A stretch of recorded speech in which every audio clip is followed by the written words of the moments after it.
سلام ہے تجھے اے استاد سلام، اے استاد تجھے سلام ہے۔ تو نے ان بچوں کو اتنا قرآن یاد کرایا ہے کہ سوتے بھی ان کی زبان پر اللہ کا قرآن ہی جاری ہے۔ یہ بڑے خوبصورت بچے ہوتے ہیں جو قرآن مجید یاد کرتے ہیں، یہ بڑے حسین لوگ ہوتے ہیں۔ جو حفظ کا استاد ہوتا ہے نا، اس کی بڑی محنت ہوتی ہے۔ بعض استاد سحری میں اٹھ کے بچوں کو جگاتے ہیں،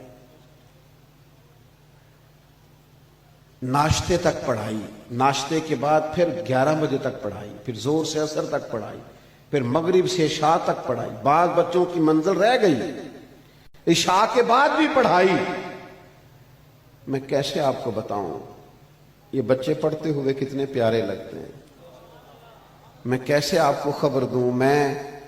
مجھے وہ منظر بھی یاد ہے کہ ہم کبھی کبھی رات کو دیر سے آتے ہیں نا، تو کسی استاد نے کھینچا ہوتا ہے کہ صبح ضرور سننا ہے، تو بچے نے سارا دن یاد کیا ہوتا۔ مجھے بتاؤ جو دن میں سائیکل چلائے وہ رات کو خواب میں بھی سائیکل نہیں چلاتا؟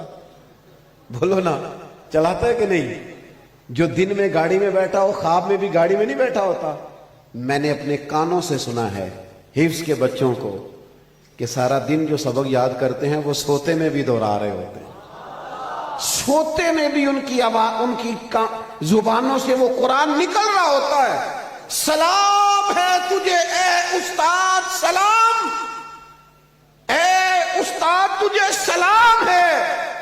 تو نے ان بچوں کو اتنا قرآن یاد کرایا ہے کہ سوتے بھی ان کی زبان پر اللہ کا قرآن ہی جاری ہے۔